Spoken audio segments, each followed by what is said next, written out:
Good afternoon, ladies and gentlemen. Welcome to the Council meeting for Tuesday the 13th of November 2018. I'd like to let everyone know that East Gippsland Shire Council live streams, records and publishes its meetings via webcasting to enhance the accessibility of its meetings to the broader East Gippsland community. These recordings are also archived and available for viewing by the public or used for publicity or information purposes. At the appropriate times during the meeting, any members of the gallery who are addressing the Council will have their image, comments or submissions recorded.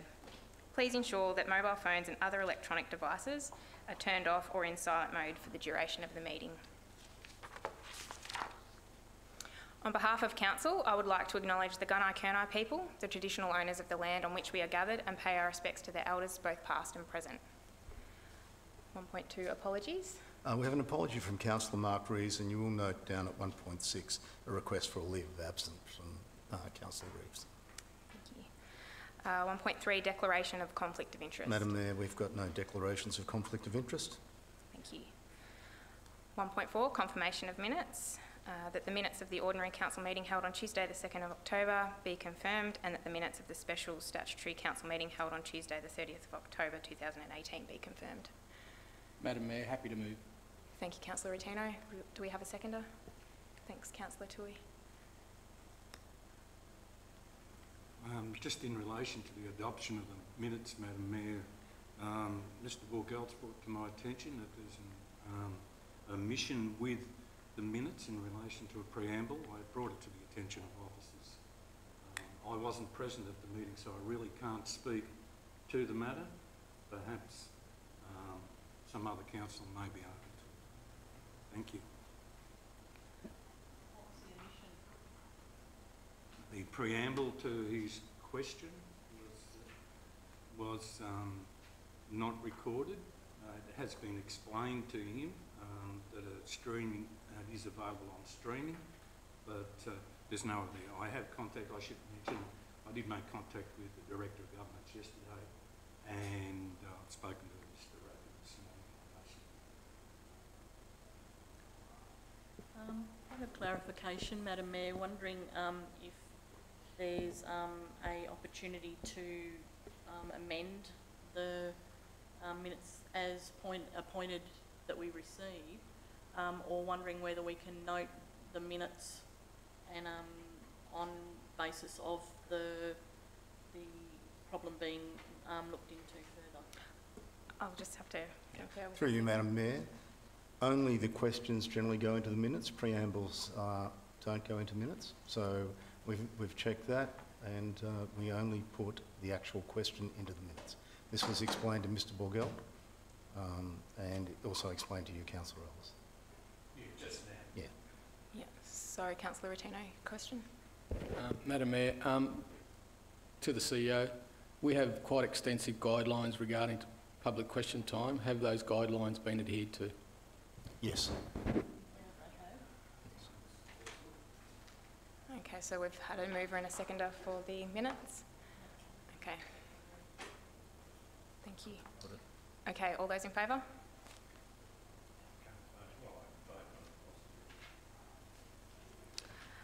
Okay, 1.5, next meeting, ordinary council meeting held on Tuesday the 11th of December 2018 to be held at the Corporate Centre, 273 Main Street, Bairnsdale, commencing at 6 p.m.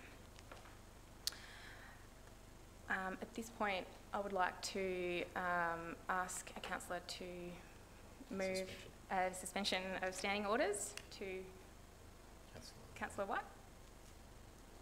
Thank you, Madam Mayor. I'd like to move a motion that we suspend standing orders for our signing of our declaration. Thank you. I'm happy to second that, Madam Mayor. Okay. Do I have to put it to the vote? Yeah. All those in favour? Thank you. Okay. Earlier this afternoon, East Gippsland Shire signed a declaration to declare East Gippsland a refugee welcome zone.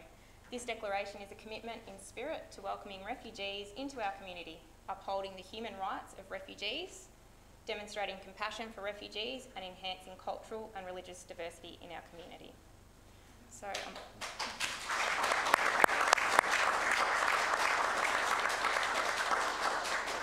on behalf of East Gippsland Shire Council, I'd like to ask a representative from the community group to come up and accept this on their behalf.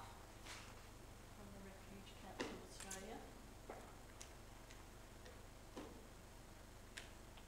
Thank you, Madam Mayor. Do you wish me to speak briefly?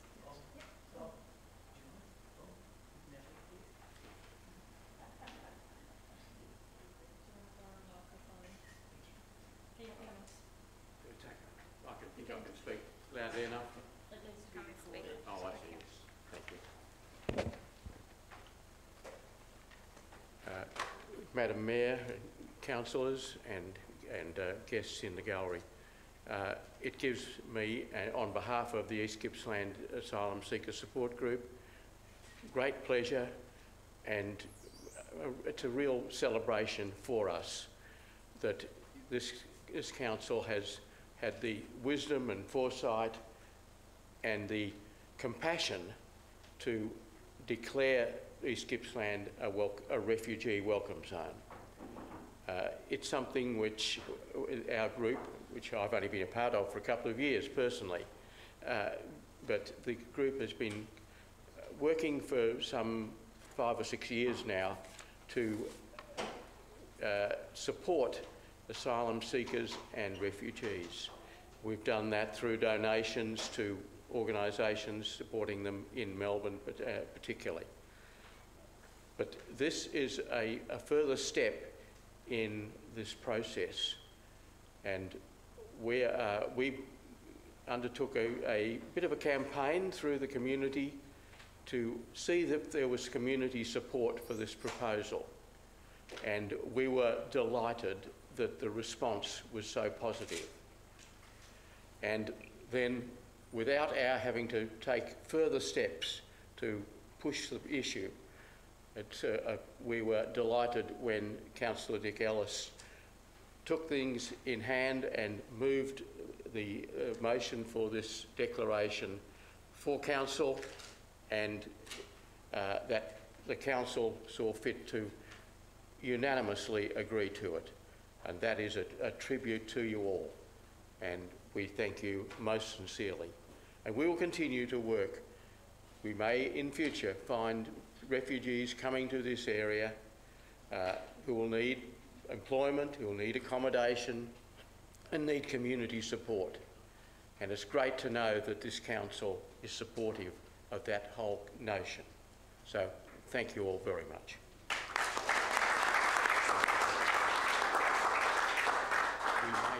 We may keep this here in the council, I think, because we don't have premises to display it. No, that's fine. But thank you. Thank you.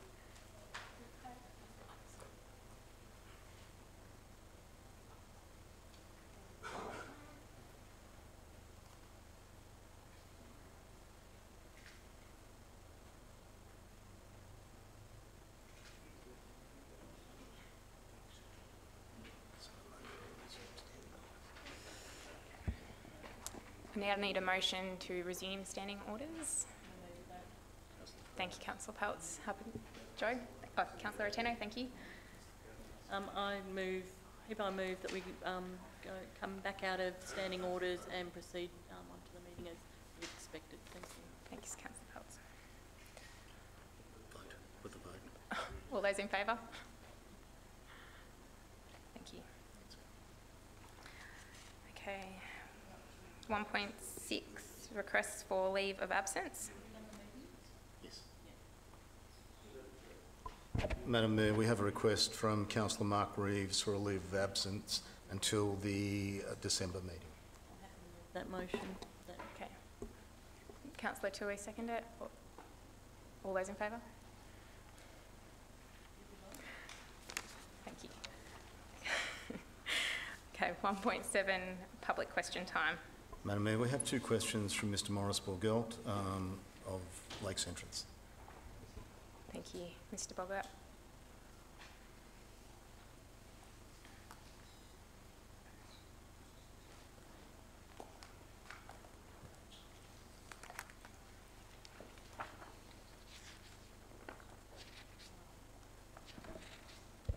That's good.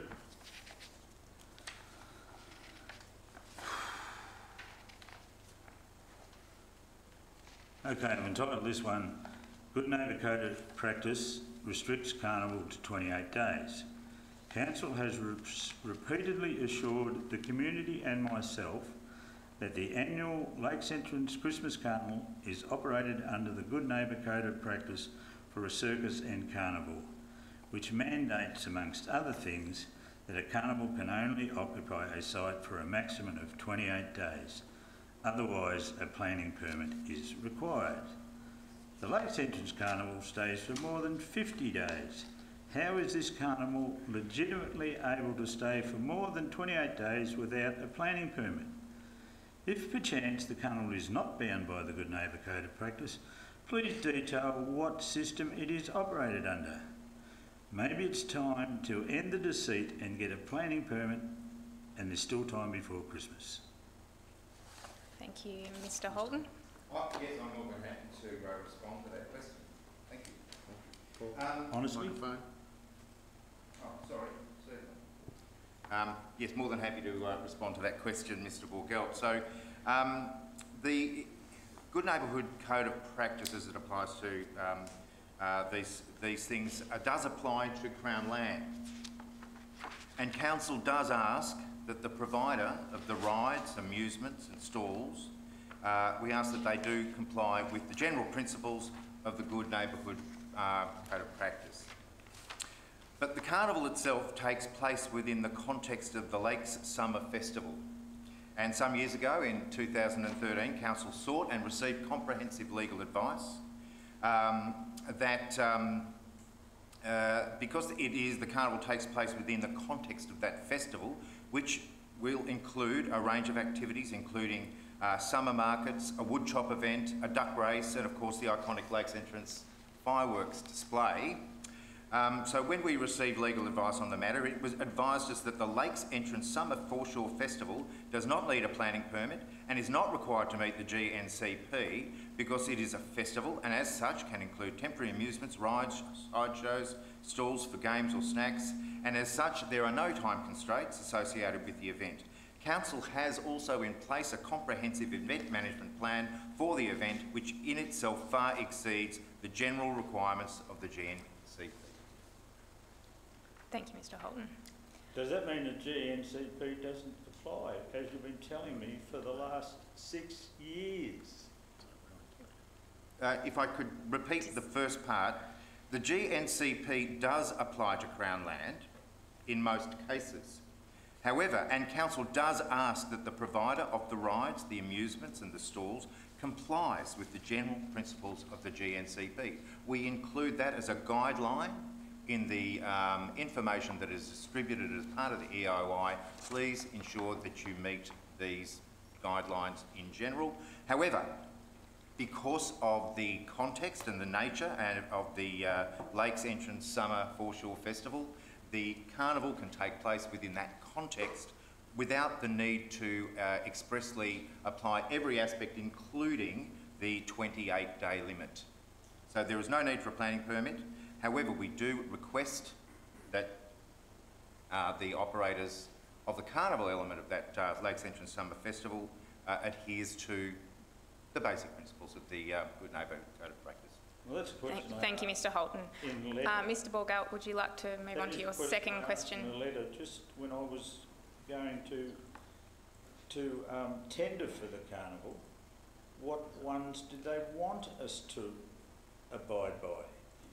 Perhaps you can ask... There was no question. There was no answer. Okay. Can you please move on to the second question you've submitted, please, Mr Borgelt? That's all part of this question. Oops, wrong one.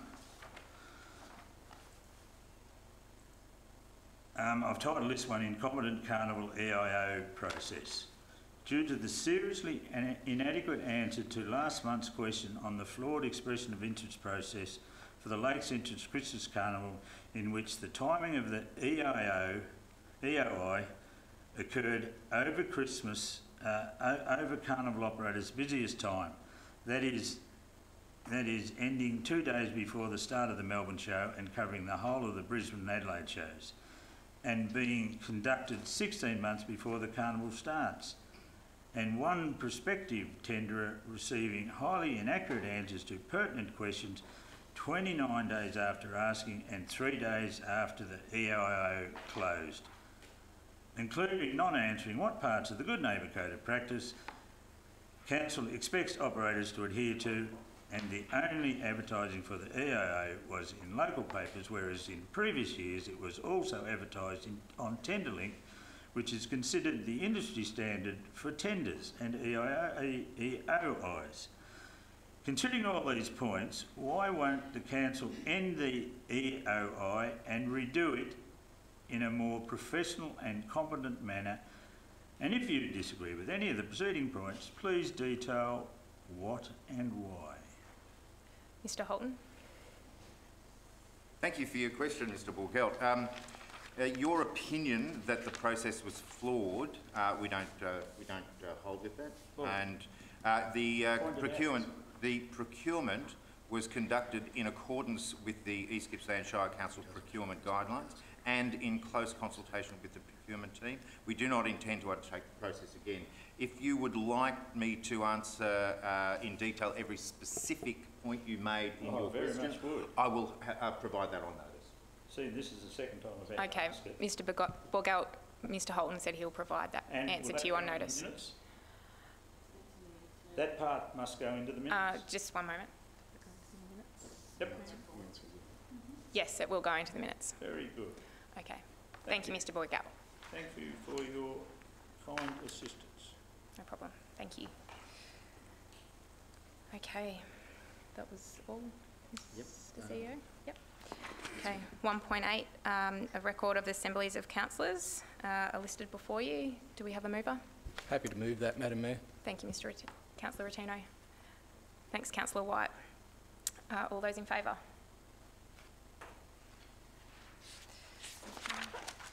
1.9, petitions. Madam Mayor, no petitions. Thank you. 2, notices of motion and/or rescission. There's no notices of motions or rescissions. 3, deferred business. No deferred business, Madam Mayor. Thank you. Okay, on to number 4, councillor reports. I believe there will be. They will be. Councillor Toohey. Thank you, Madam Mayor. The first time I've used that term. My report is reasonably brief. I have sent it in to council officers. But the one thing that I would like to highlight from the previous month is the Lakesters Rod and Custom Club swap meet that happened over at Lucknow. And given that I'm a car person, I went over there and I very much enjoyed the day. The weather was absolutely fantastic, which they're suggesting did help with, they calculated about 1,000 visitors on the day. Now, I probably don't need to explain to everybody what sort of benefit that gives our community. There was 98 stallholders there, excuse me, and they had people from as far away as Shepparton, Geelong and Yea who attended this gathering. They also, the Lakesters Rod Club actually raised $1,500 for Mellon's Cottage. Now that's a facility down in Lakes Entrance that assists young children with cancer issues.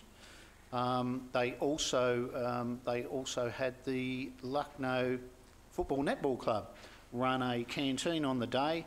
They took over $2,800 for the day. And this is all done by a group of people who just have a love for cars and want other people to participate and enjoy them. So they're a group of 25 members with 50 social members, and I think they do just a fantastic job and a job that benefits every member of our community, and it was a very enjoyable day. Thank you. Thanks, Councillor Toohey. Councillor Rotino. Thank you, Madam Mayor. If I can indulge you briefly, I'd like to acknowledge the sad attack on a good friend of the CEO's, Sisto, the part owner of Pellegrini's, in that vicious attack on our freedoms as a community. I also knew Sisto for quite a large amount of time, and he was a well-known icon in Melbourne, and I just, with your indulgence, just wanted to respectfully acknowledge that.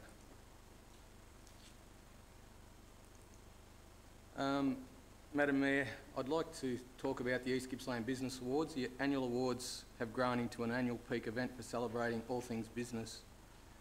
This year, another record crowd, and I was assisted with Councillor White there on the night. There was in excess of 300 people. We need to acknowledge the great work that Janet Burton did in putting all the judging and all the other volunteers that helped judge all the categories. The Platinum category had 15 categories, the Gold category had 4 categories, but of notice was the Special Recognition Award that is the East Gippsland Shire's award, and this year's recipient was Glenn Curtis. As you know, Glenn Curtis is an artisan jeweller who was born in Orbost and runs his business right here in Bairnsdale, selling his jewellery all around the world. He's most recently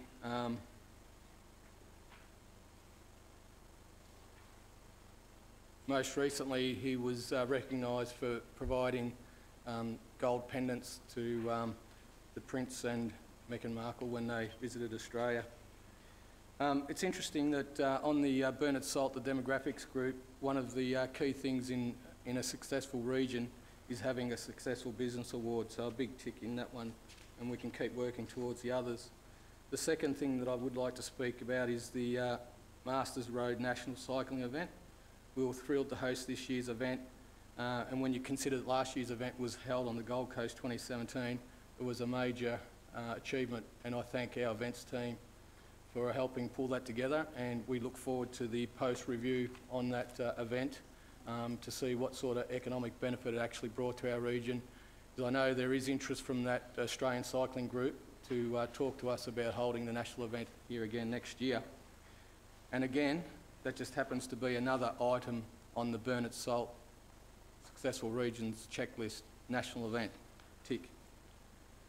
I'd also like to speak about the recent upgrades of the Federation Training Bairnsdale campus upgrades. They've upgraded their hospitality area, the Oak Tree restaurant.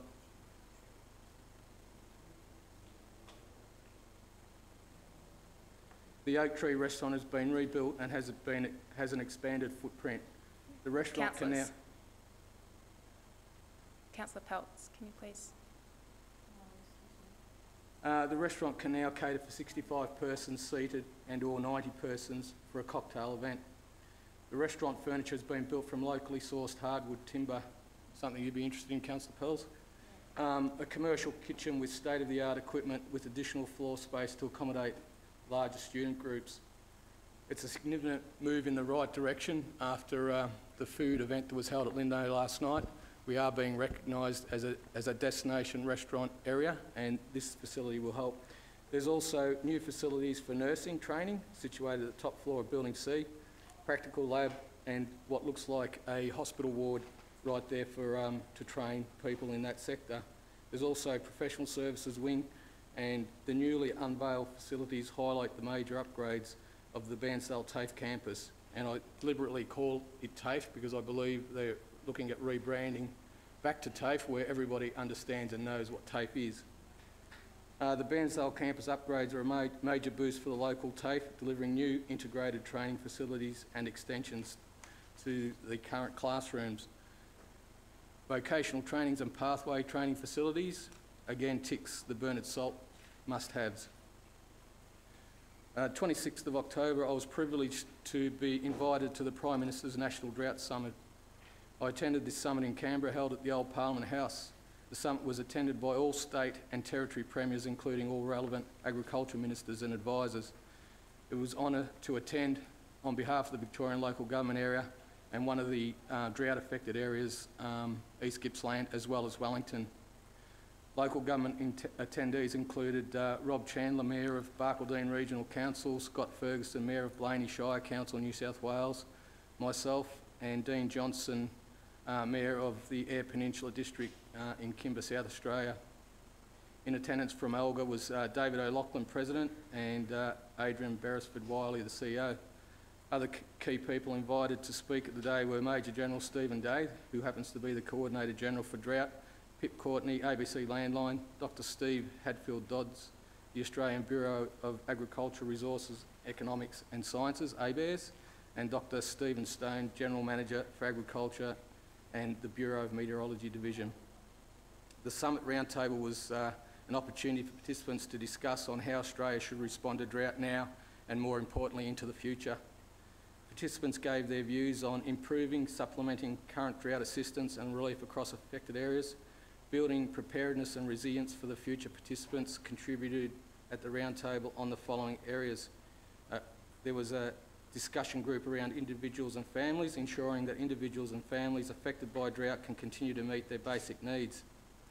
The second item was around farms, ensuring that support farm businesses is coordinated, accessible, appropriate, practical, and so that business decisions are made now so that farm businesses can prosper when the drought breaks, and it will break. Communities was another focus to ensure that initiative, programs and policies support the maintenance of economic activity to help counter the knock-on effect in local economies and to build social resilience. I've completed a separate report on my trip, which was circulated to my colleague councillors on Sunday, the 28th of October 2018. This summary report articulates the key issues and takeouts from the Summit for Local Government. I also announced on that summit was the Prime Minister's announcement of the $5 billion package for at the National Summit, and the key points were around the Commonwealth Government's announced $5 million drought fund, the initial $3.9 million in the fund, which will be increased by $5 billion by 2028. $100 million will be made available each year from 2020, and that is around how we future-proof against drought for our farming part of our economy. Legislation to create the fund is required. A board of guardians will be appointed to allocate the money. Funding can be used for community services, research, adoption of technology and infrastructure that supports long-term sustainability. There are indications funding may be for capital initiatives. An agenda item for the summit to discuss ways to spend the money and ways of approving it. Governance will be modelled on the Medical Research Future Fund and $3.9 billion sourced from Building Australia Fund. The Prime Minister indicated he may be making further announcements about drought supporting during the summit interview, and he also indicated that as the drought bites in further for East Gippsland and Wellington, that there'll be further considerations in what they've already allocated to us. Some key concerns that were raised around that $5 billion were allocations from fund won't begin until 2020. There is no resourcing of skills or building farmers' capability in business and risk management. It is unclear whether the focus is on drought response or preparedness. $100 million per annum is not enough.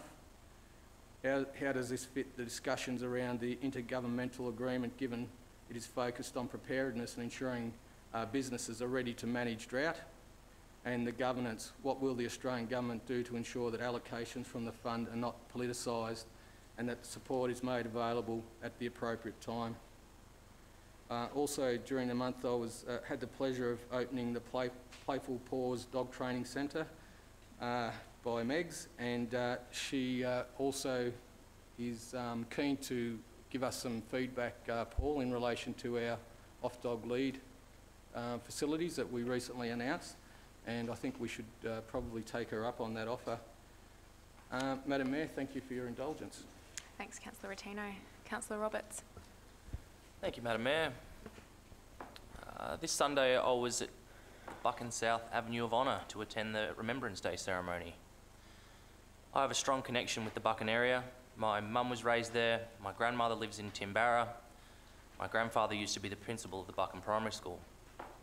So it was a pleasure to join the community on such an important day, commemorating the centenary of the First World War armistice. In attendance was the 13th Gippsland Light Horse Regiment. The riders were a sight to behold, wearing original uniforms from when the regiment was originally raised in 1915. Evelyn Schmidt began the formal introduction, but was soon interrupted by a mobile phone.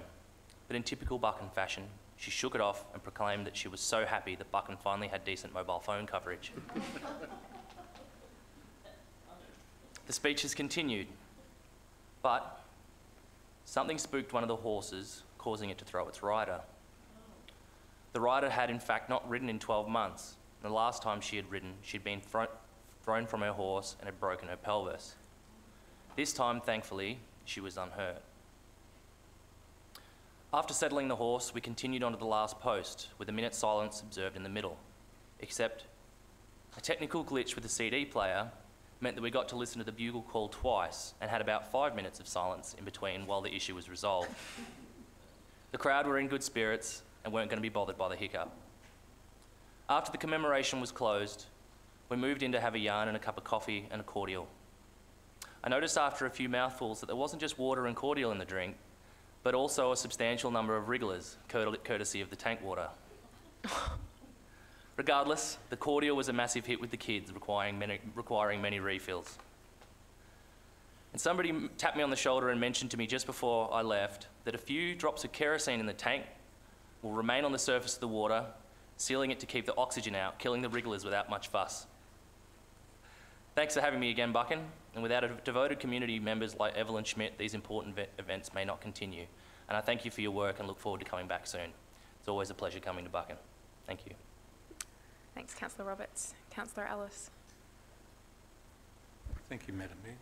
I'll keep my report very brief and just mention that it was very, very pleasing to see everyone here today for the asylum seekers presentation and for other members of the community to attend our meeting here this afternoon. A couple of civic matters. I attended the annual Rural Councils Forum and workshops in Melbourne, the MAV State Council and Annual Conference. I attended the annual Shire Marinery Advisory Committee birth holders updates at Meetung and Painesville, as in the course of both were, as usual, lively. I attended the 100-year commemorative celebration at Lakes Entrance with the signing of the armistice, as did all of my colleagues here today at different places. Again, another large crowd was in attendance, and special thanks must go to the members of the Lakes Entrance RSL for what was a quite moving experience. Finally, I just want to bring to Council's attention a special mention of the awarding of the highly regarded vetted, the awarding of the highly regarded Vet of the Year award to Meetung and Lakes Entrance-based esteemed veterinarian and prominent citizen Dr. John Ward. It's a national award, and I consider, knowing John, his services to our community have been strong for many, many years. I have other matters, but for today that will do. Thank you. Thanks, Councillor Ellis. Councillor White. Thank you, Madam Mayor. I've actually attended quite a few functions this last month, so I'll briefly go over them, but there were a few that I would like to speak about. Attending the Business Awards with Councillor Rotino was again a great honour. What I'd like to take from that evening was that it was wonderful to see how many young business people, how many young people were in there and winning awards or were shortlisted, and that's great for our community because you know, they can pick up the baton and go forward and make our community so much stronger if they're prepared to have a go at their business pursuits. The next one, which was perhaps a bit of fun, was waving the big checkered flag for the Barry Sheen tribute ride. All those big motorbikes rushing past me. That was a bit of fun for the day.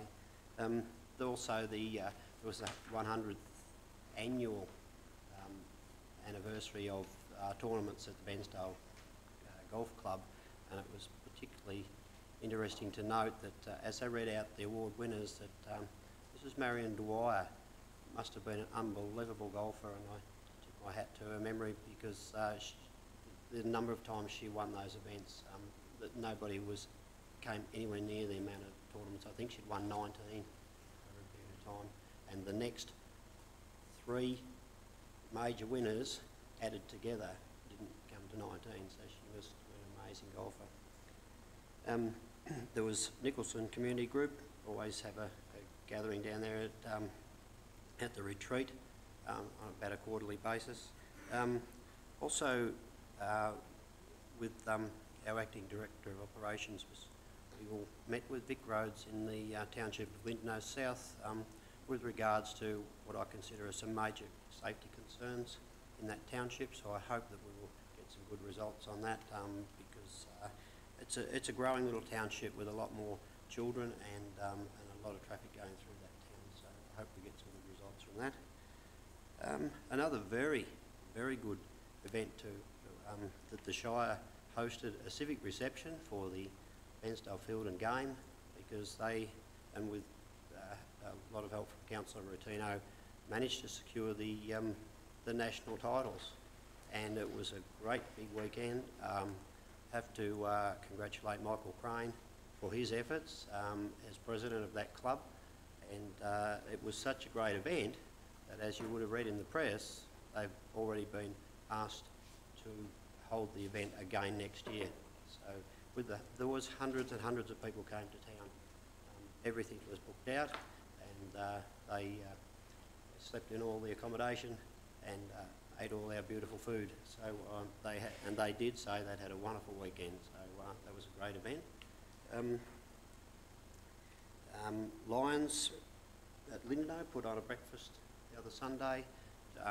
They didn't want to call it a drought get-together. They didn't feel that that was perhaps the right way, but it was a community get-together just to people to catch up and have a chat for a Sunday morning, which was very good.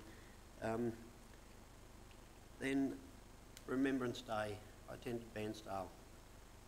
The work that the people, particularly a lot of ladies, put into hand knitting all of those poppies that were on the cenotaph, just absolutely amazing.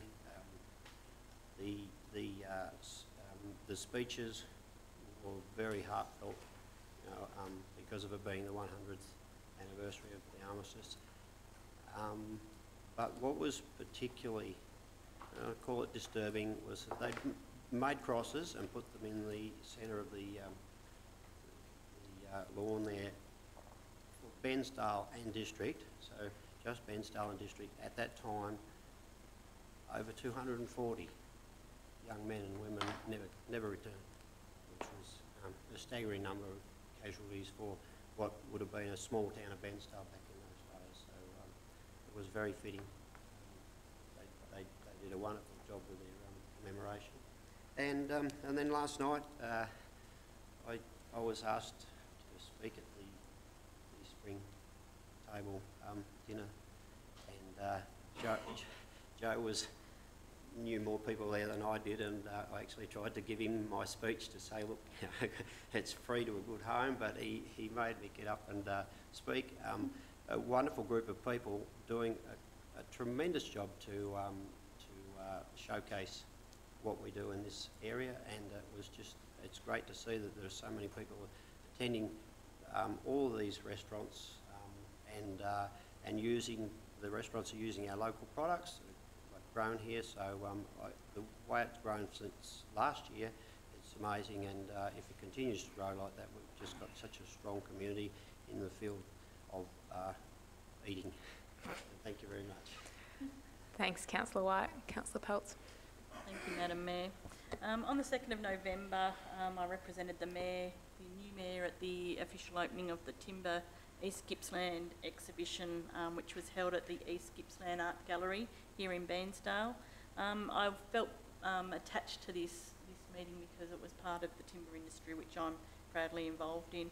The guest speaker was Stan Collins, who has committed a lifetime to the industry. He's worked as a timber worker and later as a manager, and advocated wonderfully for the hardwood products of the region. And it was a different exhibition, and they actually had different clientele going through the art gallery, which I was pleased about, and it was actually put on by the Historical Society of Bairnsdale, and they had it's really worth going to see. Basically, they had a lot of people go through, and there was a lot of information in there and worth looking at, so I could recommend anyone to go through that exhibition. I think it's still on now. So after that, last Wednesday, I took off and went up the Princess Highway to Wollongong to represent our region in the SEATS group, which is the Southeastern Transport Systems, and it is a 16-based council that has interest with regards to cross-border issues and the Princess Highway. We advocate for upgrading, safety upgrades to the Princess Highway and better road usage, rail, freight, airports. And basically we had a really interesting meeting. I'm actually the chair of that group now, which it came about at the last meeting, which is quite an honour for me, given the fact that I've now been involved in that group for 10 years. So I now sit there saying, I remember when this happened, and the basis behind that is this. So basically they announced the Victorian Cross-Border Commissioner as being Luke Wilson, who is a long-term state member of Victoria, and he's very established in that area and will do a great job, and they seem to be pleased to have him as the new representative. So we think that he will be interested in talking to us because it was seats that initiated the first cross-border issues with one of the documents that we actually had made up by some of our freelance people, and it highlighted problems between the borders and the issues that we have in regards to safety, bushfires, SES, ambulance call-outs, and just the issues that happen along the Victorian New South Wales borders, and they actually happen in the Victorian South Australian borders and New South Wales Queensland borders. So there's joint issues there that we share. Quite often our jobs don't just sit in our own zone, so that was something that was really great to see that we've been able to fulfil that. SEATS is working hard on rail hero projects and the Princess Highway hero projects. They will be based on strategic documentation of crash data, and we no longer say accident analysis, it's crash data apparently, is the new buzz saying. They'll be analysing stick-out issues with regards to safety upgrades and economic benefits to our regions. And I don't know whether everyone knows this, but a third of the populations live in rural Victoria or rural New South Wales. However, 2/3 of the accidents actually happen in this area. So this is something that we'll be highlighting and working with state government about, the fact that most crashes happen in rural Victoria or the rural areas. It'll be something that we'll be really putting in as a base to our arguments to state and federal government in regards to safety upgrades. Finally, we had a deliverance from Jeff Boland, and he's from the Cooma Monaro Progress Association, and they've been working hard on a concept plan for a rail link from Canberra to the Eden port. And it's been something that's been mentioned for many years now, and the particular interest to us was, I did ask them whether they were looking at a part 2 which would incorporate linkage from Bairnsdale to Eden, and they said yes, most definitely. So at this stage they haven't done a feasibility study and a cost analysis yet, but the bottom line is they predict that it will cost $1 billion from Canberra to Bombala, and then another $1 billion from Bombala to Eden. But I will leave these documents on the table downstairs for us to have a look at, and it might be interesting at some stage for us to contact him and get their Progress Association to come and chat with us when we have our Bega, East Gippsland, Shire cross-border meetings, and we can sort of loop into what work's already being done, and a great deal of work has been established at this stage. And given the fact that Bega is actually a vulnerable seat, they're getting money thrown at them left, right and centre, and they have had a commitment from one of their members up there that they will throw $1 million at a feasibility study for them. So I thought that was a curious process too, what's come about. But with that said, I'm exhausted and I'm happy to conclude my monthly report now. Thank you. Thanks, Councillor Peltz. Councillor White, did you have? Madam Mayor, if it's okay to back up one place, I've forgotten something quite important that I would have liked to have said, if that's okay. Sure. It's not an event that I went to, it's a phone call I took from Margot at the Painesville Lions Club, and it was to say that they are not putting on the fireworks this year in Painesville, but it was to say that they putting $5,000 towards drought assistance instead, which I think is just an unbelievable gesture from them, and also that they are well on the way to raising a second $5,000 to donate also. So I really do applaud those people because they're hard-working, and there's not a big group, and they're a bit of age now, but they are very hard-working, and they're certainly very sincere. So thank you. Thanks, Councillor White. Thank you, Madam Mayor. I did forget to mention on the weekend on my way back from Wollongong, I went to Bright to the Hot Rod Run, and there were 500 cars, beautiful vehicles over there and more. There was probably definitely close to 1,500 hot rods or cars of various types. There was everything on display. It was a really big meeting. The group probably hosted about 5,000 people for that weekend, and the whole township was buzzing. With that said, I also remember talking to some of our counterparts from the drag strip, and the same weekend that they had the national gun titles out at the shooting club, they actually had a motorbike dirt rally at the drag strip here in Bairnsdale, which also attracted 600 people as entries. So they've had more than that. They've probably had about 3,000 people through the gate. So the bottom line is these adventure and co-hiding sort of topics are the go at the moment, and they're worth our council investing in supporting these kinds of events because of the throwback to our communities and what we'll actually get out of it in the way of trade for our accommodation places and food places. So with that said, I finish my second part of my report. Thank you. Thanks, Councillor Peltz. I'll just touch on a couple of things that I attended over the course of the month.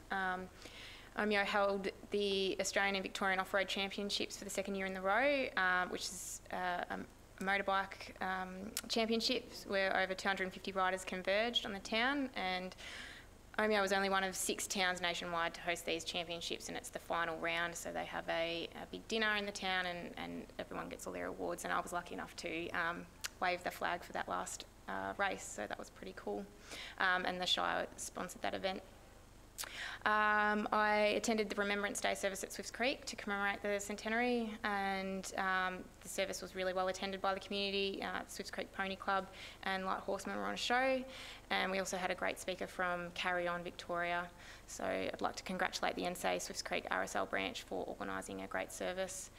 On Monday, some of you may have heard that the Shire with the Gippsland Local Learning Network were successful in securing funding for a university study hub, almost $600,000. That's one of 8 towns in Australia to get this university study hub, so it's a virtual university, so it's a really big milestone for East Gippsland, and will be some fantastic outcomes for our youth, and we look forward to that getting up and running next year.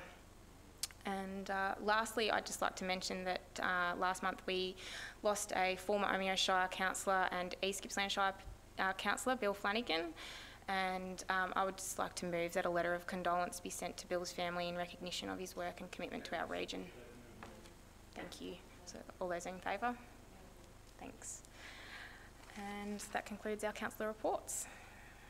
Okay, moving on to officer reports. Endorsement of North East, East and West Gippsland Catchment Management Authority Regional Floodplain Strategies. Ms Nelson. Thank you, Madam Mayor. Today I'd like to present to Council 3 regional floodplain strategies. Each of them has been prepared by, as an initiative of the Victorian Government and the Victorian Floodplain Management Strategy by the 3 catchment management authorities that cover East Gippsland. So as you mentioned, the North East CMA, which is above the divide, so back into, or in the high country basically, so rivers flowing the other direction, and also the East and West Gippsland catchment management authorities. The purpose of the regional strategy approach is to really ensure that at a local level we can plan and prioritise the initiatives that are relevant to particular circumstances of our communities. Flooding happens in different ways in different parts of the landscape, and impacts on communities differently depending on where they are. With each of these strategies, council officers have been involved in the development of the plans, and as you know, council encounters flooding from a number of different perspectives in the organisation, whether it's emergency management, whether it's through land use planning or asset management. We have a significant role in understanding how we actually manage the impact of flooding on our communities. With each of the plans, there's been extensive engagement with agencies, a broad range of agencies, and also general community engagement. So they've been developed with input from key stakeholders. The request of Council today is to endorse each of the plans, which means that while the plans are not plans that we have actually developed, they contain actions that Council will either lead or have responsibility to be involved in. There are things in here which are relevant to Council's normal business. Importantly, the actions that are contained in each of the documents are things that align with either our business as usual or legislative responsibilities. So we're not proposing that there's anything unusual here that Council would be signing up for. And endorsement of the documents, while it's not a necessary part of the process, I think just shows a level of commitment to working collaboratively with the Catchment Management authorities and the other agencies. And where appropriate, will assist in attracting funding for some of the initiatives when that's necessary and appropriate. I think the regional approach is a really effective way to actually plan in a collaborative way to actually improve how we manage the impact of flooding on our communities. And the process of developing these plans has been a really positive experience and development of really quite significant plans that will help us actually work strategically to improve what happens in Gippsland. So I'm very happy to present the recommendation today, which is to endorse each of the plans as a separate document. Happy to answer questions. Okay, thank you. Councillor Peltz, did you have a question? Thank you, Madam Mayor. Ms Nelson, with regards to our previous discussions on this matter, I was curious as to whether any outcome has been sourced in regards to the flood monitoring on the Snowy River. I think you did say you'd go and do some work on that and get back to us as to whether it was included in this or not. One of the an initiative that's happening right now, which has been led by the Department of Environment, Land Planning and Water, is the development of an updated flood model for the Snowy River. That's not quite complete, but will be soon, and that will contribute to a number of outcomes, emergency management outcomes, land use planning. So we will look at understanding the impact of that new modelling on the planning scheme and potential for updated flood warning systems, because the flood warning system does already operate on the Snowy River. Can I just have a clarification with regards to that? Just wondering then, if we adopt this, will that, what you've just spoken about, be included automatically in the in our commitment to this affiliation?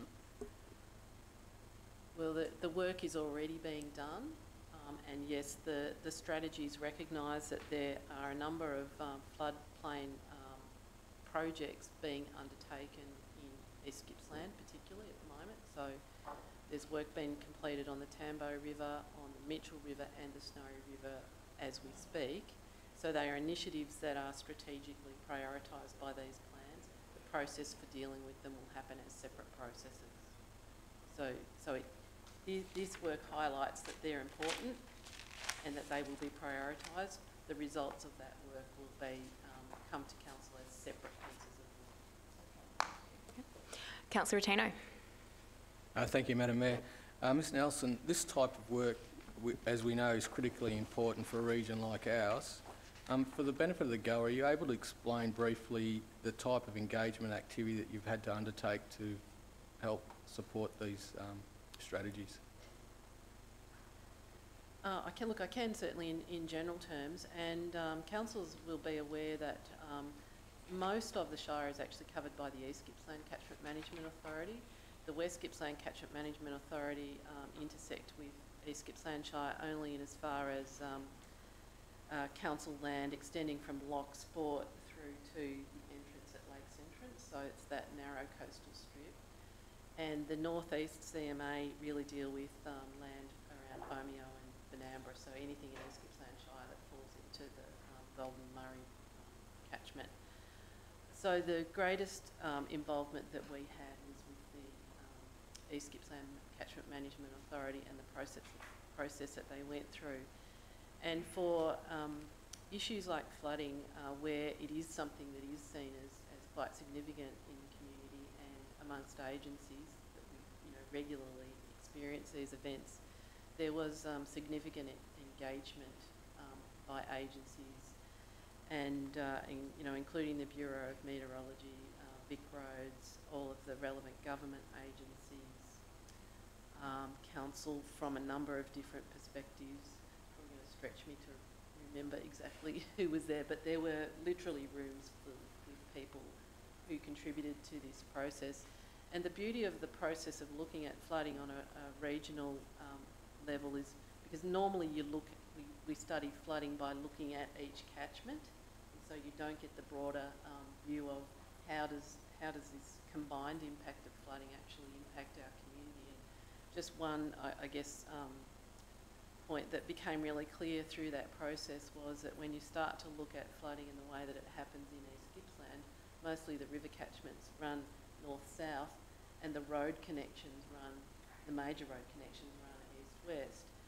And while there can be impacts for communities directly from flooding in terms of places being inundated, one of the most significant impacts to our community is actually the dislocation and the disconnection that you have, where Bairnsdale gets cut off from Lake Centrums and gets cut off from Bruthen and so on, all the way along the Princess Highway. So providing that regional context and having all the right players in the room really made it quite an insightful process. And as a result, the priorities have flowed from that. And effectively what I'm saying is I think the priorities make sense as a result of the way that the process was conducted. Hopefully that answers your question. Thank you. Is there any further questions? We have a recommendation before us. Do I have a mover? Madam Mayor, I'm happy to move the recommendation before us. It's a critical piece of work. We do have one of the best regions in Australia, the most livable region in Australia, and come with that comes these magnificent, beautiful rivers that we've got and the issues around flooding. And I commend our staff for their participation in this important piece of work and therefore support this recommendation. Thank you. Thanks, Councillor Rotino. Councillor Peltz, thank you. I'm happy to second this motion. I'd also like to state that work like this actually is a great guideline for our planning department to plan into the future and alleviate any issues that may arise from it. So strategic work such as this is the baseline for what will come in the future. So with that, I highly recommend that this be supported. Thanks, Councillor Peltz. Any further speakers for? Any speakers against? Okay, all those in favour? Thank you. Thanks, Ms Nelson. Okay, 5.2.1, Planning Permit Application 32, 2018, P 550 Meetung Road, Meetung, use and development of the land for racing dog keeping. Thanks, Mr Hollow. Mr Pringle. Thank you, Madam Mayor. Through your indulgence, Madam Mayor, I have co-presenting with me today Mr Robert Pringle. He has dealt with this application over many months and he has done some excellent research into the planning requirements for racing dog keeping and training 2017, which is a new requirement contained within the Gippsland planning scheme, as it is within the majority of planning schemes within the state of Victoria. As you pointed out, Madam Mayor, this is an application for the use and development of land for racing dog keeping. It should be noted that, this application was subject to a planning consultative meeting after it was advertised and received 22 objections. The land is at 550 Meetung Road, Meetung, which is the northwest of the settlement boundary of the township and is zoned Farming Zone 1. The facility is developed with 12 kennels and 4 day-use kennels, exercise yards, general holding yards and sheds and for various domestic and agricultural uses. Councillors, the facility is designed to keep up to 16 racing dogs and Greyhound Racing Victoria will register the dogs as a result of the new requirements. The application, as I suggested, received 22 objections. A planning consulting meeting was held on the 10th of July 2018, and we can recall from that planning consultative meeting that there was many concerns raised by objectors, in particular regards to noise and disruption, particularly in the early morning period of greyhounds, was the suggestion. The permanent applicant discussed their application with myself and Mr Pringle. They determined to amend their application to become consistent, or as consistent as they could, with the planning requirements for racing, dog keeping and training.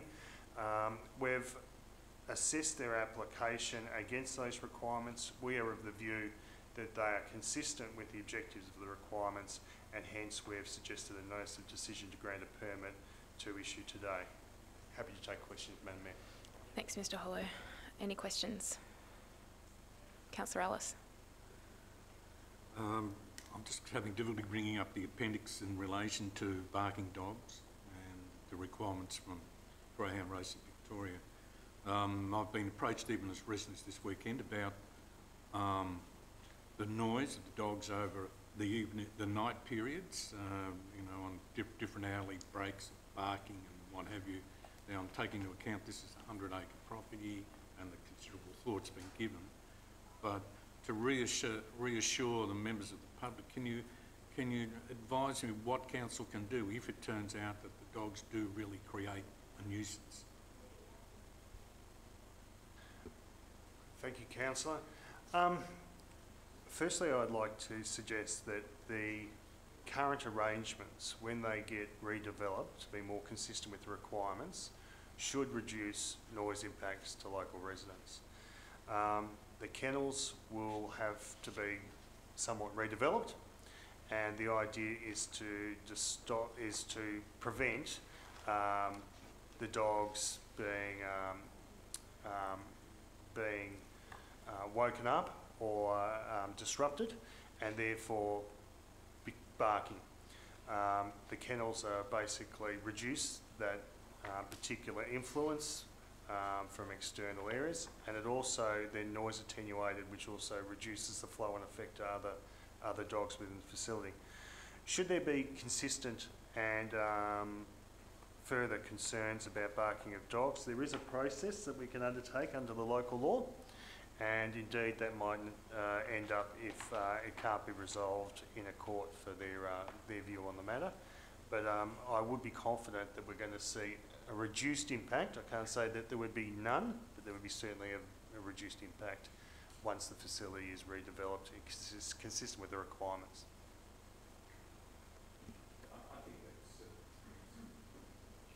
Councillor Peltz. Yes, Mr Hollow, with regards to my colleague's question, I was curious as to in the application whether there has been stipulation of planting of trees as a buffer. I know at our truck yard we've had to put in trees to absorb dust and noise suppression, and I'm curious as to whether something like this has been put on this project. Thank you, Councillor. There is a condition proposed or recommended on the planning permit application, and it has been included on the notice of decision to grant a permit for landscaping screening. I also have a follow-up, if I may, Madam Yes. Mayor. With regards to their actual kennels, is there ability to be able to noise-proof with regards to the actual soundproofing materials that are used in a home, or the likes of a cinema or that kind of thing?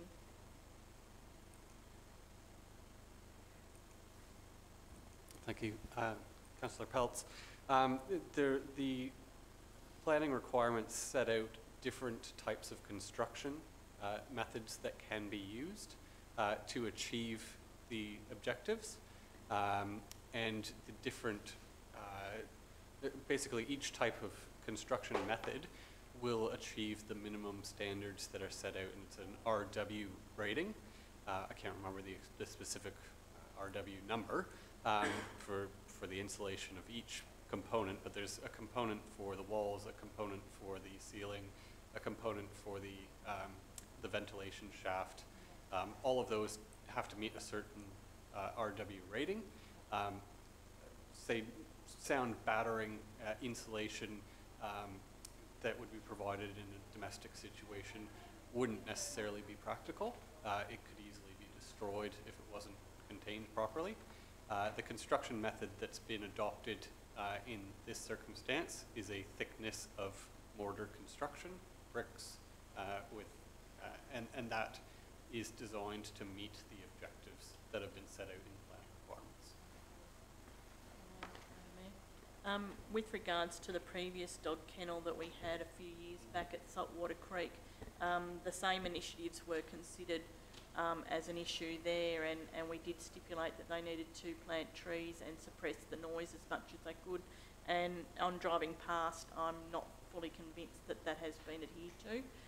And I can understand a project like this out in the middle of nowhere, the noise does carry across the flats, as does, you know, dust and other things. But I was curious as to whether the dogs would be contained internally within an internal lock-up area of a night time to suppress the noise that might be happen overnight. Thanks, Councillor. So the dogs will be contained within the kennels of an evening. We've also, and I just take you to some conditions, Councillor, that we've restricted the number of dogs to 16, excluding dogs under 3 months old, for obvious reasons. We've also restricted the feeding and exercising of dogs within 500 metres of neighbouring dwellings, so they must be greater than that, and it must only occur between the hours of 7 a.m. and 6 p.m. And as I pointed out previously, we have a landscaping condition as well, to obviously restrict the visuals more than necessarily the noise. Thanks, Councillor Peltz. Any further questions? No. Councillors, there's a recommendation before us. Thanks, Councillor Rotino. Have we got a seconder? Yep, thanks, Councillor Tui. Speakers for... Is it? Okay. Yeah, speaker for. Look, in moving the recommendation, obviously there's been a lot of work going to this, and these issues can be quite contentious at times, but we do have to deal with the facts in relation to this recommendation. I'm happy to move it, Madam Mayor. Thanks, Councillor Rotino. Speakers against. Councillor Roberts. Thank you, Madam Mayor. I'd like to speak against the motion, please, the application. While I appreciate that this application may meet all the relevant planning requirements, and if a notice of decision to refuse was issued, it would likely be overturned by a VCAT decision. That being said, I cannot support this application based on moral grounds. Further to that, the future of greyhound racing in this country is not clear, with a number of states having strong discussion around banning the industry. Not to mention it has already been banned by many states and countries abroad. Despite that, my comments are of no reflection on the applicants, as I believe they will do everything appropriate to ensure that the dogs are kept humanely, with Greyhound Racing Victoria and council officers ensuring that they meet their strict permit requirements. However, this is a comment on the industry as a whole. I'm aware that we as councillors must work within the existing laws and guidelines, and we cannot base our decisions on what may or may not occur in the future, but I still cannot support this motion. Thanks, Councillor Roberts. Any further speakers for? Against? Councillor White? Yes, I realise that under the planning rules and regulations that this is on a site where it can be built, being rural. But my feelings on this is that even though this zone is rural, it is adjacent to the town, and there are a very large number of residents who will be affected if this goes ahead and they cannot suppress the noise, and that's the reason only. Same as Councillor Roberts, not necessarily against the people or their proposal. It is just that my feelings in representing the community, I just feel that the residents who are nearby will be affected, so I can't support it. Thanks, Councillor White. Any further speakers? Right of reply, Councillor Rotino. Through you, Madam Mayor, I rightfully respect the opinions of my colleagues. Unfortunately, we do have to look at this under planning guidelines. Whether I've got a personal view or not, it is the planning guidelines. If as suggested by Councillor Roberts, that we did refuse this, it would cost our community to defend the indefensible as far as planning goes. So as far as that goes, that's why I'm supporting this recommendation. Thank you. Thanks, Councillor Rotino. Okay, we've got a motion before us, so all those in favour, please raise. Against? Motion carried.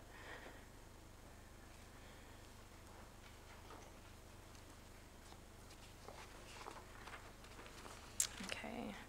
5.3, Finance Report, period ending 30 September 2018. Thanks, Ms Collins. Thank you, Madam Mayor and Councillors. This is the first quarterly report for the current financial year and is presented as required under the Local Government Act. The appendices will show our year-to-date financial performance as well as our full-year expected result. I guess the only significant matter to report in this first report, as you would expect, it's early in the financial year, is the impact in the operating statement, in the income statement, for works for which we were funded in the previous financial year for projects that will now be completed in the current financial year. So we received funding last financial year, but the projects will not be completed until this year. So that's been taken into account in the forecast to show that reduction in the expected end-of-year operating surplus.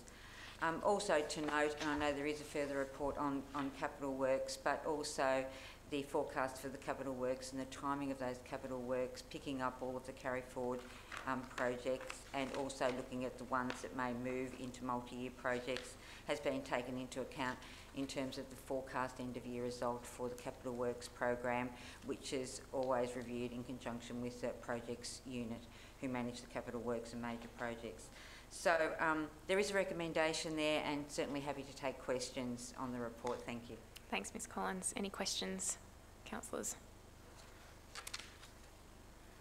No? Councillor Rotino. I'm happy to move the recommendation if there's no questions.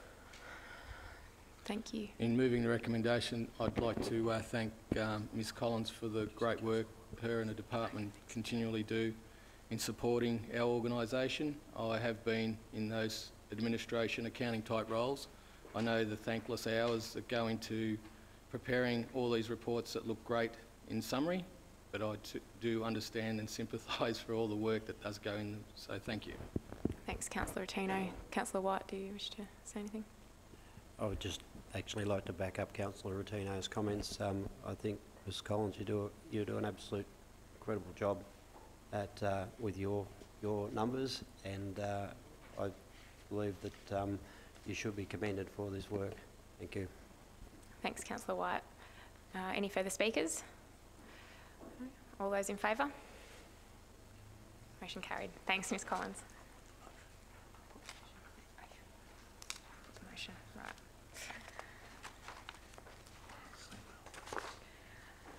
5.3.2, report on Audit and Risk Committee meeting held 23rd of October 2018. Ms Cashman. Thank you, Madam Mayor. The report before you is a summary of the Audit and Risk Committee meeting that was held on the 23rd of October 2018. A full complement was there at that meeting, and the key points that were addressed at that particular time were the financial management letter for the 2017-2018 external audit was tabled. The outstanding recommendations within that report were discussed and noted. The first quarterly Raymond Island Ferry internal audit report was presented as well, which gave a progress update on the actions that were encaptured within that report, supporting the recommendations that came from that exercise. The draft procurement policy and procedure for 2018 and the draft public space CCTV policy and code of practice were also tabled, where feedback was sought from the committee. The 2019 reporting regimen of the Audit and Risk Committee was also provided for review, where there were some minor amendments to the tabling of reports for next year. A key piece of audit work that was undertaken by VAGO in regards to the audit of security and privacy of surveillance technologies in public places report was tabled, which council was actually one of five councils that were audited by VAGO. Apart from those key items, all other reports were presented as scheduled, and there were no issues that were deemed specific to be referred to council in any other way, shape or form. So if there are any other questions, I will ask you to. Thank you. Thanks. Councillor Roberts. Question. Thank you, Madam Mayor. Regarding the Public Space Closed Circuit Television Surveillance Program Annual Review 2018 report, you noted that although there were areas of improvement, we were better than the 4 other councils included in the sample group. What were the improvements identified for implementation before the end of 1920? Okay, thank you, Councillor Roberts. There were a number of items, I guess, in terms of identifying where we sat. Obviously, our drone program was a key area of focus for the VAGO constituent. What they were actually asking us to do was to have a little bit of a look at the interaction between both our council and also the Victorian Police in terms of the storage of data and the management of that particular data. So there are some key items that we can actually address there to strengthen the controls around that capture and that management of that data. There was also some work that came out of that in regards to corporate space CCTV as well. So that was probably an area of focus that we will be looking on, implementing better procedures and policies and signage, for instance, to actually have people aware that CCTV is around us, and they were probably the main key ones that we were looking to address. Thanks. Councillor Roberts, again. Just like to follow up regarding data storage. Was there any specific areas? Can you note a specific area that needed improvement?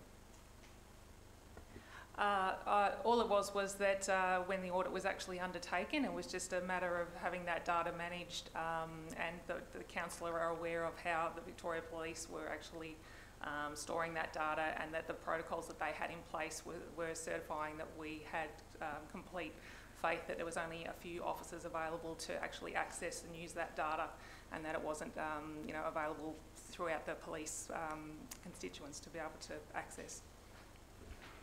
Thanks. Councillor Tino. Thank you, Ms Cashman. Just as a follow-up from Councillor Roberts' question, I did note with interest some media hysteria around this particular VAGO report. And even though there was recommendations on how we could do things better, can you please confirm that there was no actual breach?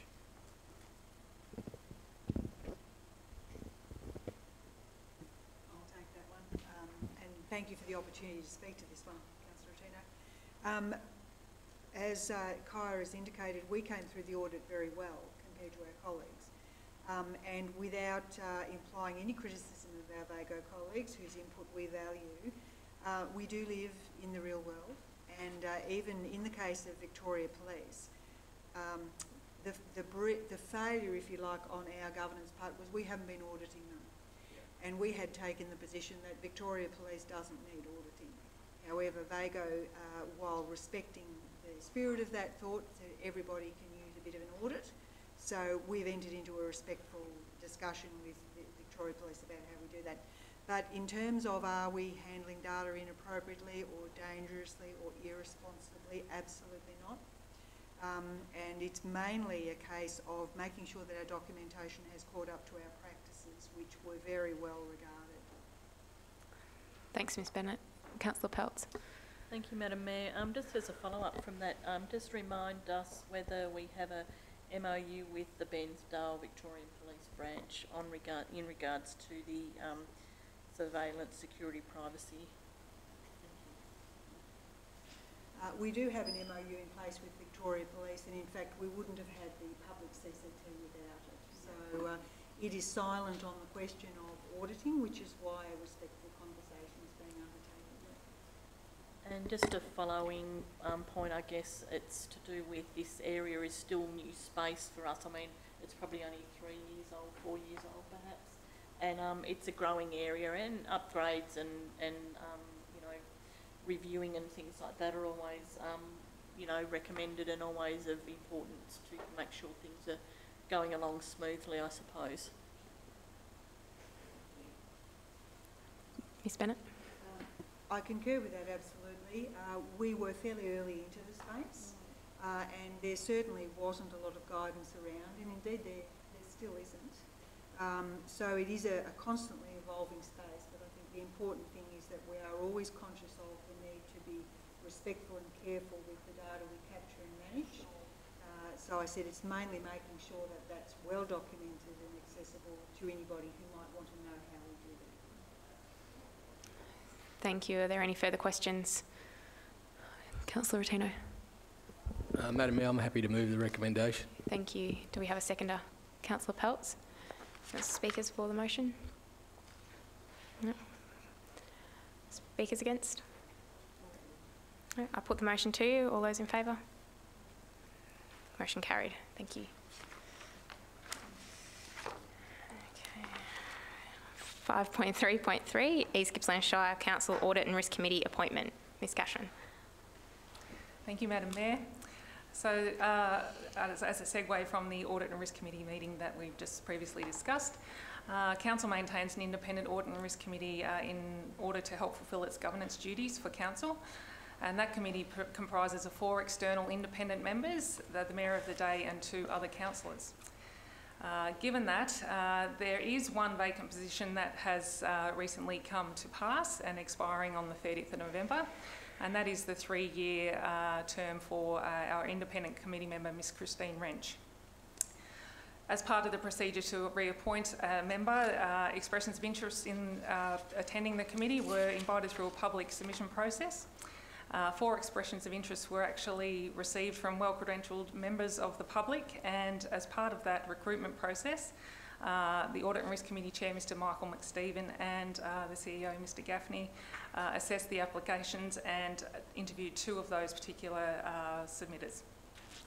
As a result, the preferred applicant was identified throughout that process, and I believe that the information and the credentials of those particular submitters were actually provided to Council under separate cover. So with that being said, and having advertised that particular committee position, I ask that the recommendation be included to be that Council, in respect of the vacancy on the East Gippsland Shire Council Audit and Risk Committee for 2018 to 2021, that the independent external member Mr Jason Hellier be appointed for that particular term. If there's any questions, I'm happy to take those. Thank you. Thanks, Ms Cashman. Any questions, councillors? No? There's a motion before us. Councillor Rotino? I'm happy to move. Thank you. Seconder? Thanks, Councillor White. Speakers? No? Okay, I'll put the motion before you. All those in favour? Against? I'd like to abstain. Can I abstain? Yes, you can. Thanks, Councillor Peltz. 7 for, 1 abstain. 1 abstain. Okay. 6. Oh, sorry, 6. Motion carried. 5.3.4 Procurement Policy 2018. Ms Cashman. Thank you, Madam Mayor. So the 2018 iteration of the procurement policy has been tabled for your consideration today. As part of that annual review that we take, which is in accordance with Section 186 of the Local Government Act, the procurement team have also taken the liberty of stripping out the procedural content of that particular policy and have formulated a strong management procedure for council officers to use in their procurement activities. In respect to the policy that's in front of you, some of the key items for your consideration are that not only have we removed that procedural information, we've taken out any non-procurement related sections. Some of those were falling into the contract management space, so we felt that this should be a pure discussion on procurement.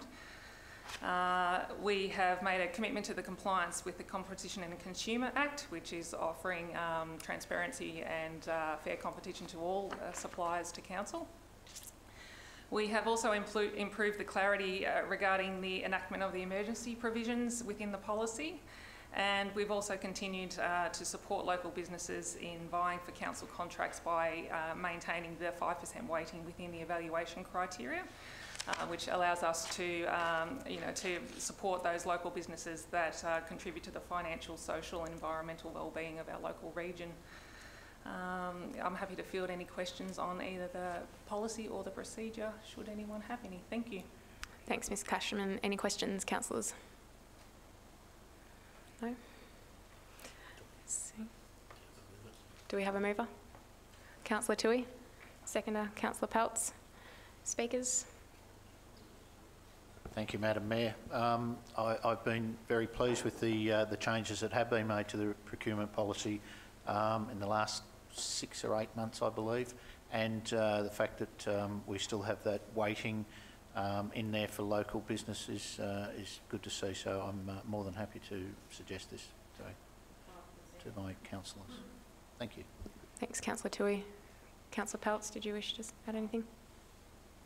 I just reiterate my colleague's comment and just to clarify, the 5% rating for local content is really important, and we do try to look after our local jobs and workplaces. I think it's important that our community is looked after in that area, so it is something that we are very conscious of. Thank you. Thanks, Councillor Peltz. Councillor Rotino. Madam Mayor, I'm also speaking for the recommendation, but in doing so I'd like to flag that at some point I'd like to investigate whether there's an opportunity to look at how we could look after our regional community better with procurement activities based on the CEPA index for disadvantage for East Gippsland. And I believe there is a real move now to for state and federal government to take these factors into consideration when we're developing procurement policies, and something that I'd like to certainly champion in conjunction with our staff. Thank you. Thanks, Councillor Rotino. Good point. Okay, I'll put the motion before you. All those in favour? Motion carried. Okay, 5.3.5, Municipal Association of Victoria tender for supply of gas and electricity contracts and associated services, RFT number EC 8310 2019. Thank you, Mr Richards. Thank you, Madam Mayor.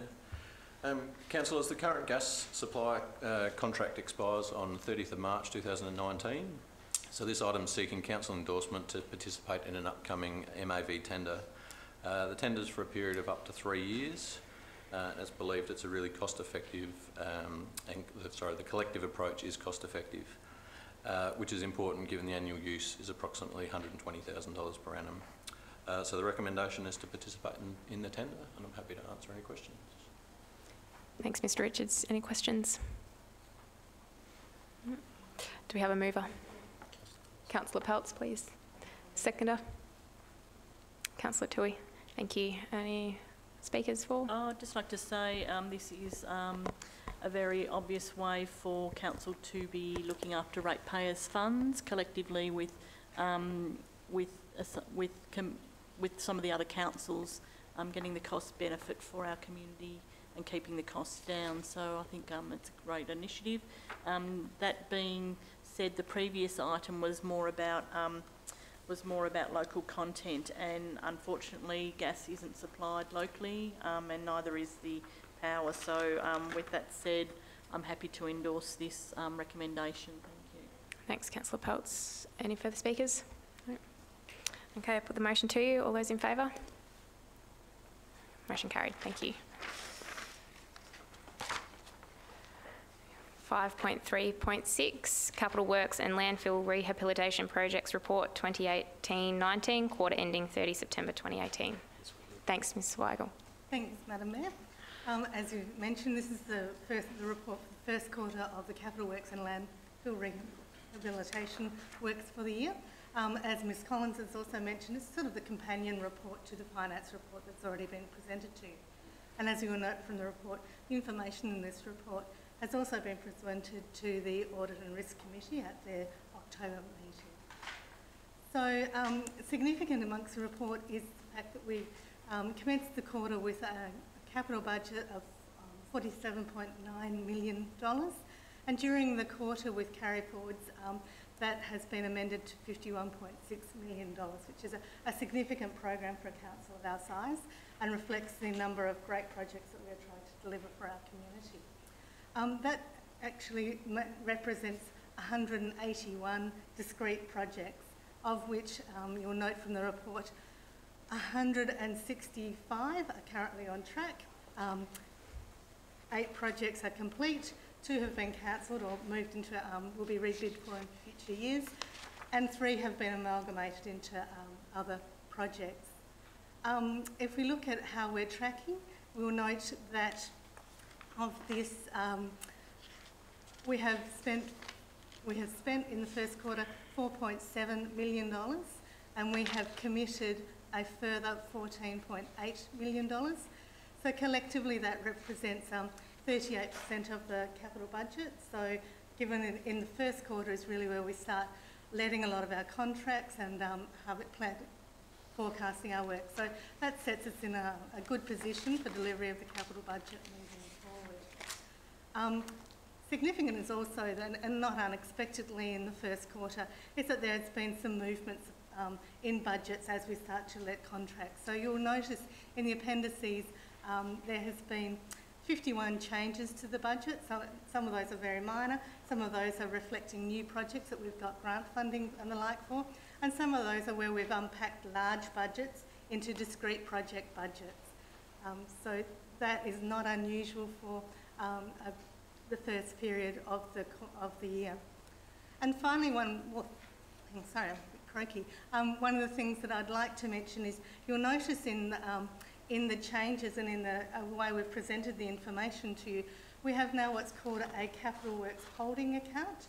So that makes it very clear and very easy to track how we're moving money between budgets. So everything that has an under expenditure goes into the holding account, and then when we have budgets that may require slightly more funding, it comes out of the holding account. So it gives us a very, very transparent tracking mechanism for moving forward and looking at how the budget is going.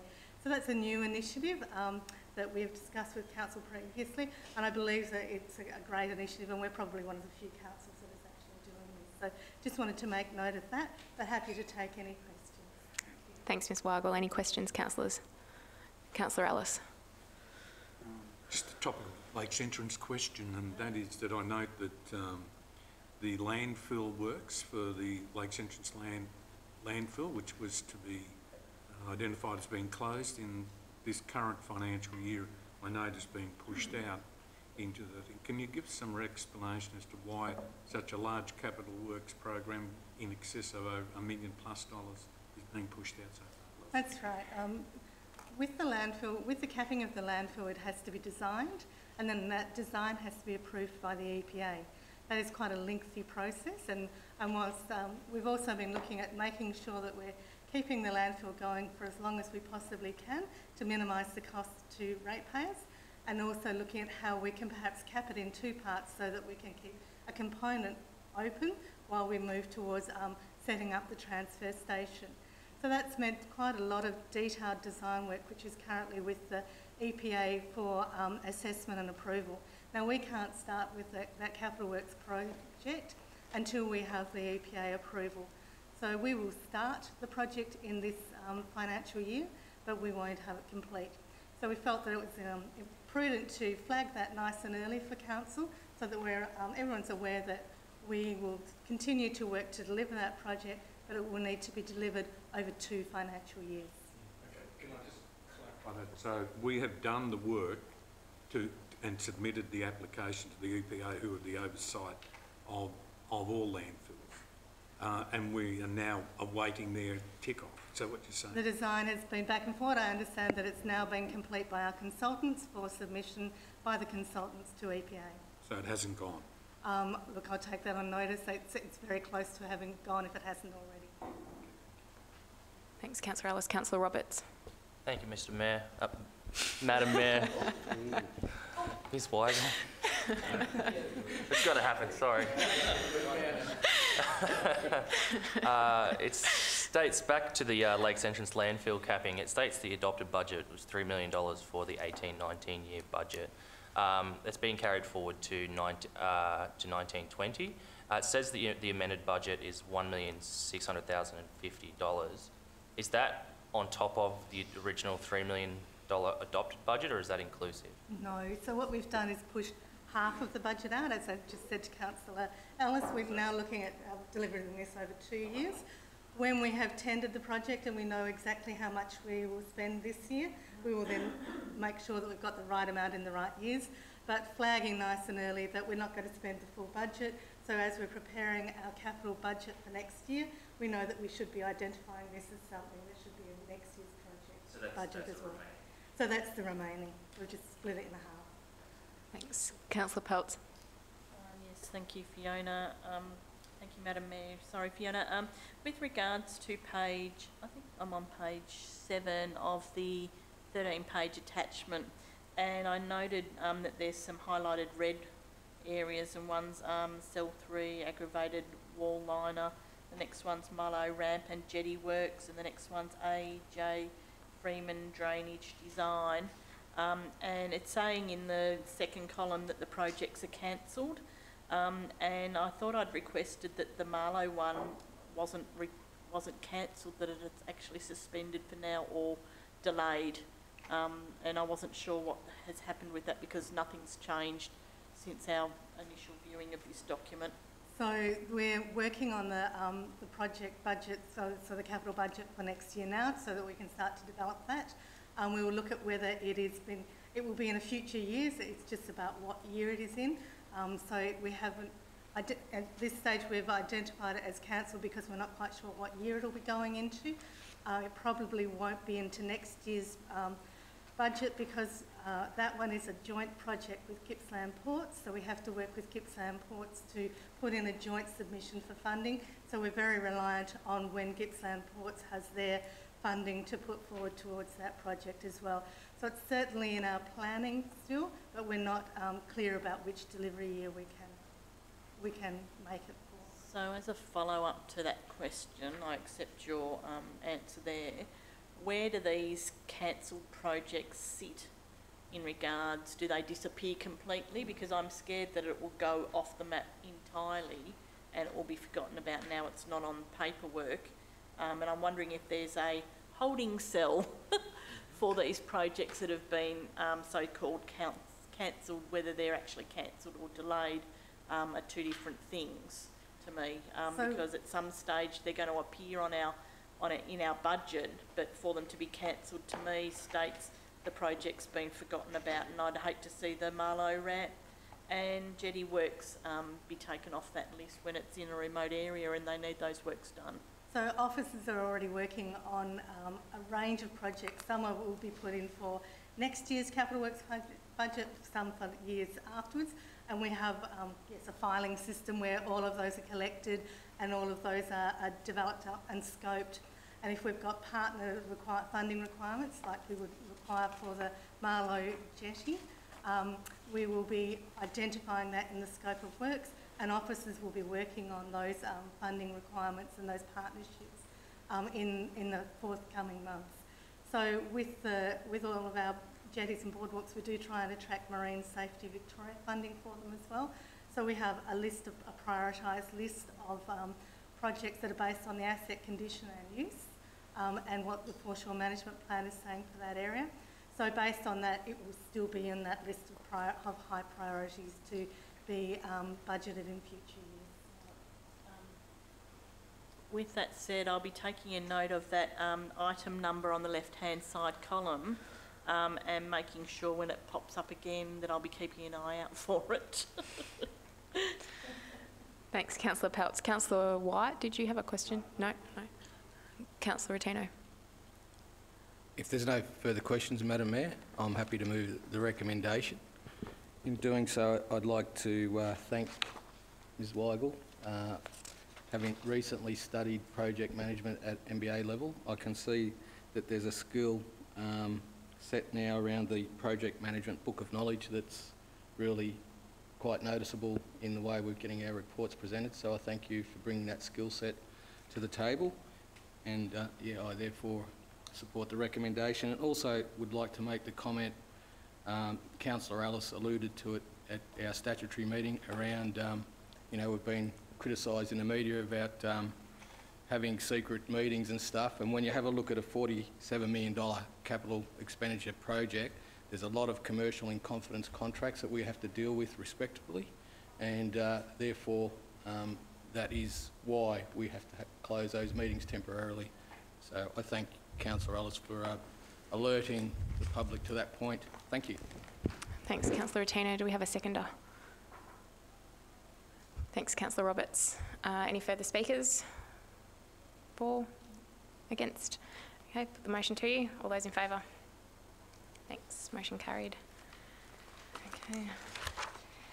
That brings us to the... Urgent